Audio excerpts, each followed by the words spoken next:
नमस्कार, आर्या न्यूज देख रहे हैं आप। मैं हूं आपके साथ पल्लवी सिंह। खबरों की शुरुआत करेंगे आगरा से, जहां भाजपा विधायक के बेटे और भाजपा विधायक छोटेलाल वर्मा के खिलाफ संगीन धाराओं में आखिरकार मुकदमा दर्ज कर लिया गया है। खुद को भाजपा विधायक के बेटे की पत्नी होने का दावा करने वाली इस महिला ने कई संगीन आरोप लगाए थे और एसएसपी आगरा से न्याय की गुहार लगाई। और आपको बता दें कि महिला का आरोप है कि सीओ सदर से भी कई बार शिकायत की गई, लेकिन मुकदमा दर्ज नहीं किया गया, जिसके बाद पीड़ित महिला एसएसपी कार्यालय पहुंची, जहां महिला की फरियाद सुनकर धारा 376 समेत कई अन्य धाराओं में मुकदमा दर्ज किया गया है। आपको बता दें कि इस महिला ने आरोप लगाया था कि आरोपी शख्स ने उसके साथ रेप किया है, यौन उत्पीड़न किया गया और साथ ही साथ कई अन्य संगीन आरोप भी लगाए गए, लेकिन रसूख के चलते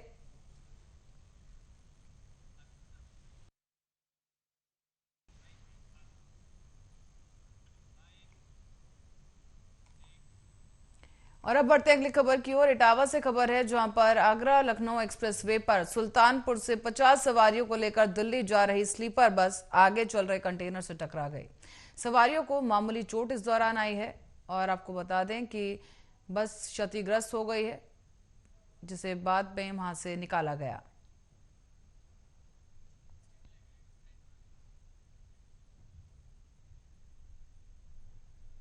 फतेहपुर की ओर रुख करेंगे, जहां जनपद के कोतवाली में बिंदगी कस्बे के सामुदायिक स्वास्थ्य केंद्र में रात एक चोर बाइक लेकर फरार हो गया। इससे पहले कि सामुदायिक स्वास्थ्य केंद्र में बाइक चोरी की कई घटनाएं सामने आ चुकी हैं और सामुदायिक स्वास्थ्य केंद्र में इलाज कराने के लिए आए बिंदगी के रहने वाले शख्स की बाइक चोरी कर ले गए। आपको बता दें कि इस बाइक के चोरी करने की जो घटना है वो सीसीटीवी वीडियो में कैद हो चुकी है और आपको बता दें कि सीसीटीवी कैमरे में कैद बाइक चोरी के इस मामले पर पुलिस ने जांच पड़ताल शुरू कर दी है। इस मामले में शाहिद पुत्र मोहम्मद ने बताया है कि वो सामुदायिक स्वास्थ्य केंद्र में इलाज कराने गया था। उसकी मोटरसाइकिल बाहर खड़ी थी और उसने बताया कि ये पूरी घटना सीसीटीवी में कैद हो चुकी है। पेशेंट को लेके आए थे, अपनी बहन कहाँ लेके आए थे? बहन को यहाँ सरकारी अस्पताल में। हाँ, फिर तो यहाँ गाड़ी खड़ी कर दिया, तो यहाँ से चोरी हो गई। कौन सी गाड़ी है आपकी? लाइटिना दो पहिए। पुलिस को सूचित किया? 100 नंबर को कॉल किया, उन्होंने हाथ में लिख के नंबर ले गए।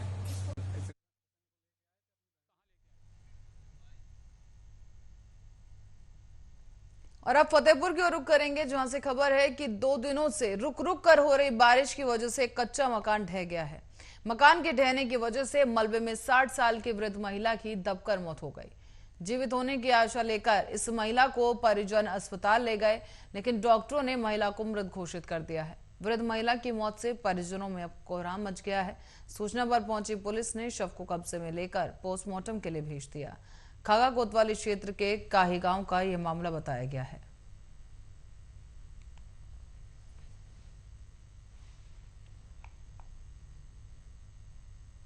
कानपुर देहात तहसील में भ्रष्टाचार जो फैला हुआ था वो अब उजागर हो गया है।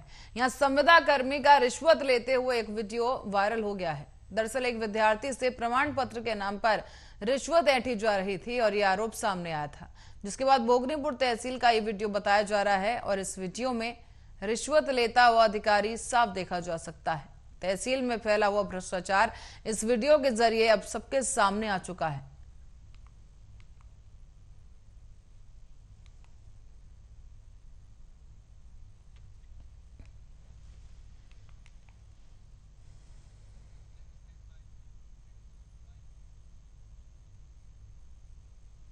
मथुरा में गोकुल से करीब 15 किलोमीटर दूर चिंताहरण मंदिर के पास ब्रह्मांड घाट मौजूद है। यहाँ श्रद्धालु दूर दूर से आकर अपना मनोवांछित फल पाते हैं।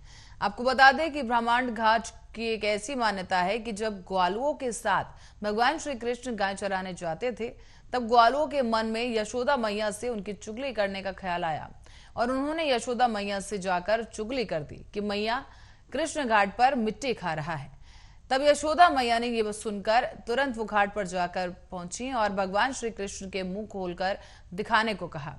कृष्ण ने टालमटोल किया, परंतु यशोदा मां नहीं मानी और तब कृष्ण ने अपना मुंह खोलकर दिखाया तो यशोदा मां को ब्रह्मांड दिखाई दिया और वो बेहोश हो गई। तब उन्हें होश आया, तभी से इस घाट का नाम ब्रह्मांड घाट पड़ गया है। आपको बता दें कि यहाँ जो भी श्रद्धालु पूजा अर्चना करने आते हैं वो मिट्टी के पेड़े ले जाते हैं, जो कि बहुत प्रसिद्ध है। कहते हैं कि घर में मिट्टी के ये पेड़ रखने से घर में सुख शांति और बरकत रहती है और जो निसंतान दंपति हैं यहाँ पूजा अर्चना करने से उन्हें संतान की प्राप्ति होती है।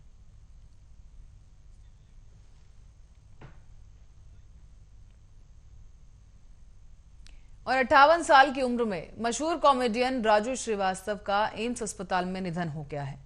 राजू के परिवार ने राजू के निधन की पुष्टि की है। बता दें कि राजू श्रीवास्तव लंबे समय से दिल्ली के एम्स अस्पताल में भर्ती थे। हार्ट अटैक आने के बाद उन्हें यहां लाया गया था और पिछले 42 दिनों से उनका यहां इलाज चल रहा था। राजू श्रीवास्तव 10 साल में 3 बार एंजियोप्लास्टी करवा चुके हैं। उन्होंने पहली बार 10 साल पहले मुंबई के कोकिलाबेन धीरूभाई अंबानी हॉस्पिटल में अपनी एंजियोप्लास्टी करवाई और उसके बाद 7 साल पहले मुंबई के लीलावती अस्पताल में एंजियोप्लास्टी करवाने के लिए उन्हें भर्ती होना पड़ा। इसके बाद हाल ही में बुधवार को तीसरी बार डॉक्टरों ने राजू श्रीवास्तव की एंजियोप्लास्टी की। राजू श्रीवास्तव वेंटिलेटर पर थे, लेकिन खबर मिली है कि अब उनका निधन हो चुका है। ऐसे कॉमेडियन और ऐसे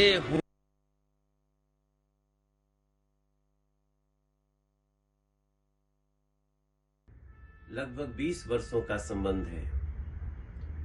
पहली बार अमिताभ बच्चन जी के साथ हम उनको मिले थे और अमिताभ बच्चन जी हों या फिर देश के बड़े बड़े कलाकार, वो सभी लोग राजू श्रीवास्तव जी को बहुत प्यार करते थे, बहुत प्यार देते थे, बहुत सम्मान था और राजू श्रीवास्तव लोगों के दिलों में समाना जानते थे।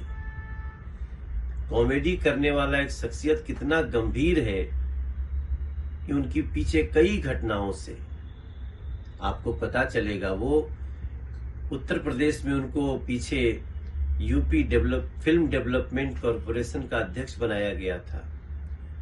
इस रूप में भी उन्होंने बहुत सेवा करी है और एक कॉमेडियन होते हुए भी उनकी जो स्टार वैल्यू थी बहुत बड़ी थी। जब जब देश में कॉमेडी की बात आएगी तो सबसे ऊपर नाम राजू श्रीवास्तव जी का लिखा जाएगा। जो कुछ लोग हैं उनमें वो शामिल है। मैं बहुत व्यथित मन से प्रभु से प्रार्थना करता हूं कि हमारे राजू श्रीवास्तव भैया के परिवार को, उनके सभी चाहने वालों को ये दुख बर्दाश्त करने की शक्ति दे। ओम शांति। लगभग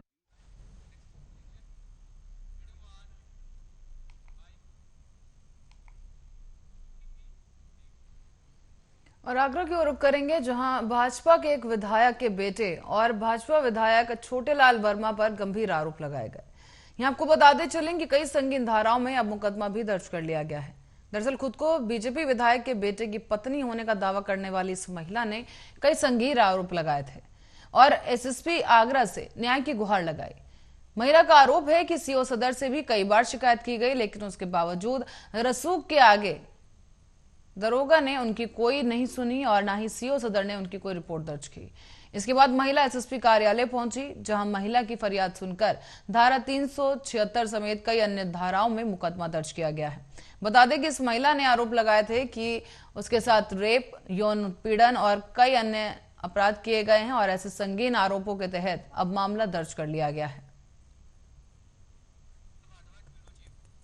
और इसी खबर पर ज्यादा जानकारी के लिए ममता भारद्वाज आगरा से ब्यूरो चीफ हमारे साथ जुड़ चुकी हैं फोन लाइन पर। ममता, आपसे जानना चाहेंगे, पूरा मामला विस्तार से बताएं। बिल्कुल पल्लवी, मैं आपको बता दूं कि जिस तरह ये महिला है, इसके द्वारा एक जो आगरा से फतेहाबाद जो विधायक हैं उनके ऊपर और उनके लड़के के ऊपर एक मुकदमा दर्ज कराया गया है। हालांकि ये मुकदमा कल ही दर्ज हो पाया है। पिछले लगभग एक हफ्ते से ज्यादा हो गया लगभग ये महिला थाने और चौकियों के चक्कर लगाते लगाते परेशान थी, लेकिन अब जाके इसको न्याय मिल पाया है और इसके जो बीजेपी विधायक हैं वर्तमान छोटेलाल वर्मा और उनके बेटे लक्ष्मीकांत वर्मा के खिलाफ कल ये मुकदमा आज ये मुकदमा दर्ज हो गया है और ये कार्रवाई की बात हो गई है। तो देखिए, आज देख सकते हैं कि जहां एक तरफ योगी सरकार लाख दावे करती है, महिला सुरक्षा के दावे करती है, महिला उत्पीड़न न होने की बात कहते हैं, लेकिन उन्हीं के विधायक, उन्हीं के जो प्रतिनिधि हैं वो इस तरह के कृत्य करते हैं और और ये कृत्य आज का नहीं है, आज काफी पुराना ये कृत्य बताया जा रहा है। तो जो कि ममता, आज इस बीच जो महिला ये जो आरोप लगा रही है, क्या उनका कोई पुष्टि हो पाई है कि ये आरोप सही है कि नहीं, या फिर कोई जांच अभी की गई है इस पूरे मामले पर? बिल्कुल, अगर पुष्टि की बात करें तो ये महिला कई दिनों से, मैंने आपको बताया भी, ये कई दिनों से ये थाने चौकियों के चक्कर लगा रही है। यहाँ तक कि सीओ सदर जो कि महिला है वो भी अर्चना सिंह के पास भी गई, लेकिन बावजूद उनके उसको न्याय की कहीं उम्मीद नहीं दिखी। तब ये एसएसपी जो कप्तान प्रभाकर चौधरी है उनसे मिली और वहां उसको न्याय। तो ये जांच वाली बात जैसे लोग कहला देते थे उसको, लेकिन उसके तथ्य सही थे और उन तथ्यों के आधार पर उसके ये आज मुकदमा दर्ज किया गया। जी। और तो ममता, इस पर आगे क्या कुछ कार्रवाई, क्या अभी तक कोई गिरफ्तारी की गई है?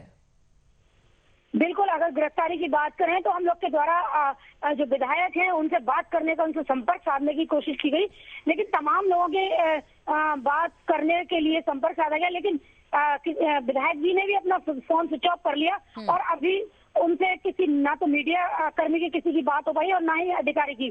फिलहाल दोनों ही आरोपी, कैसे कहेंगे आरोपी हैं क्योंकि मुकदमा दर्ज हो चुका है, तो दोनों ही लोग पुलिस की गिरफ्त से अभी दूर है। जी। तो ममता, इस बीच क्योंकि सीओ सदर की भूमिका भी सामने आई है कि उन्होंने कोई मामला दर्ज नहीं किया, कार्रवाई नहीं की गई और इस महिला को दर दर भटकना पड़ा है, तो क्या उनके ऊपर भी कोई कार्रवाई अधिकारियों की तरफ से की जाएगी? एसएसपी साहब ने क्या उनके लिए कोई निर्देश दिए हैं? बिल्कुल, अगर सीओ सदर की बात करें तो फिलहाल सीओ सदर की अभी इस तरह की कोई भी बात सामने नहीं आई है, कोई भी कार्रवाई की। लेकिन हाँ, महिला का आरोप है कि वो थाने जाती है तो थाने जो वर्तमान जो विधायक हैं छोटेलाल वर्मा, तो उनके द्वारा वहाँ फोन कर दिया जाता है और इस महिला को टहला दिया गया। तो थाने पे कई बार चक्कर लगाए, यहाँ तक कि पिछले एक हफ्ते पहले 12 तारीख को ये सीओ सदर के पास गई तो वहां पर भी इनको टहला दिया गया, लेकिन आखिरकार उसको आज एक न्याय की उम्मीद जो लगी थी और उसको आज न्याय मिला है और ये उसको एक मुकदमा दर्ज होकर के उसे न्याय की पूरी तरह उम्मीद भी हो गई है। जी। तो ममता, बहुत जरूरी हो जाता है जब ऐसे केसेस में पुलिस की भूमिका जो कि सबसे अहम होती है, और पुलिस ही अगर सुनवाई नहीं करेगी तो, और जैसे कि यहाँ पर हुआ भी है कि यहाँ पर सीओ के पास जब महिला पहुंची तो कोई सुनवाई नहीं की गई, मजबूरन उसे एसएसपी कार्यालय का रुख करना पड़ा।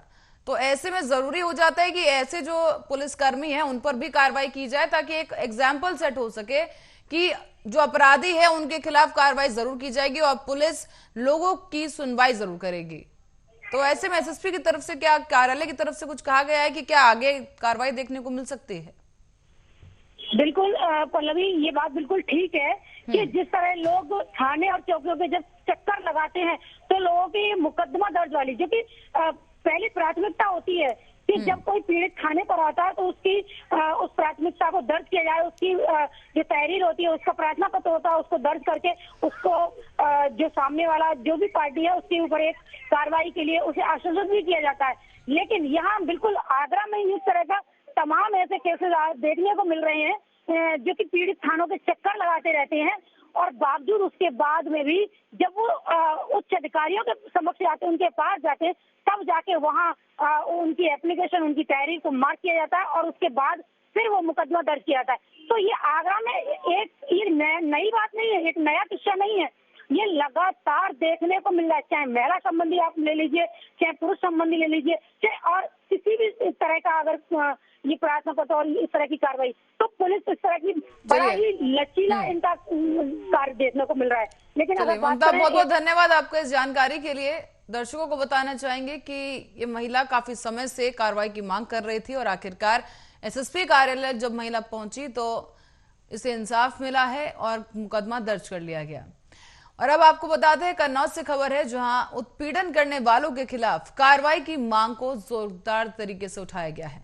नव हिंदू सभा के राष्ट्रीय अध्यक्ष अनुपम वाजपेयी ने एसडीएम के माध्यम से मुख्यमंत्री को एक पत्र भेजा है। दरअसल नव हिंदू सभा के राष्ट्रीय अध्यक्ष के साथ ग्रामीणों ने छिबरामऊ एसडीएम को ज्ञापन दिया। हनुमान मंदिर के एक पुजारी का गांव के ही कुछ लोगों ने उत्पीड़न किया था, जिसके मामले में ये ज्ञापन सौंपा गया है। मामला छिबरामऊ कोतवाली क्षेत्र के गांव कुंवरपुर बनवारी का है। गांव कुंवर बनवारी है, छिबरामऊ तहसील के अंतर्गत कन्नौज जनपद में। इसमें गाटा संख्या 67 है जो हरिश्चंद्र के नाम पे दर्ज है। और ये जला अभिलेख जले हुए हैं। इसमें ज़्यादा संख्या 66 की जो लोग थे, उन्होंने जैसे मंदिर बना हुआ है 167 नंबर में, उसे दलित पुजारी को भड़काकर वहाँ से भगाया। उसके पश्चात 167 नंबर में कब्जा कर लिया। एसडीएम छिबरामऊ की जानकारी में रहा, संज्ञान में मामला रहा। इसलिए हम लोग यहाँ बैठे हैं कि उसकी विधिवत पैमाइश कराई जाए। जो गुंडे दबंग लोगों ने जमीन घेरी है उन पर तत्काल कार्रवाई की जाए। इस मांग को लेकर हम लोग यहाँ बैठे। और रायबरेली की ओर रुख करते हैं, जहां से खबर है कि संदिग्ध परिस्थितियों में एक नाबालिग 15 साल के किशोर ने फांसी के फंदे से आत्महत्या कर ली है। आपको बता दें, मामला है शहर कोतवाली क्षेत्र के अंतर्गत बीबीपुर गांव का, जहां पर संदिग्ध परिस्थितियों में इस नाबालिग किशोर, जिसका नाम शिव पूजन बताया गया, उसने 15 साल की उम्र में ही शव उसका पंखे से लटकता हुआ मिला है और घटना के समय परिजन किसी काम से बाहर गए हुए थे। सामने आया है एक जांच में कि लड़के की मौत से परिवार में कोहराम है। आनन फानन में पुलिस को भी सूचना दी गई। मौके पर पहुंचकर पुलिस ने शव को कब्जे में लिया है और शव को पोस्टमार्टम के लिए भेजा जा चुका है। गाँव में क्या हुआ, हमारा बच्चा जो है शिवपूजन जो है वो नीचे से लटका पाया घर में संदिग्ध अवस्था में। क्या लग रहा, कैसे उसकी मृत्यु हुई? अब घर पे कोई था नहीं और संदिग्ध अवस्था में जो है पंखे में लटका था। कितनी उम्र थी? 14-15 साल की उम्र थी। 14-15 साल। शादी तो भी हुई नहीं थी? नहीं, अभी शादी नहीं हुई।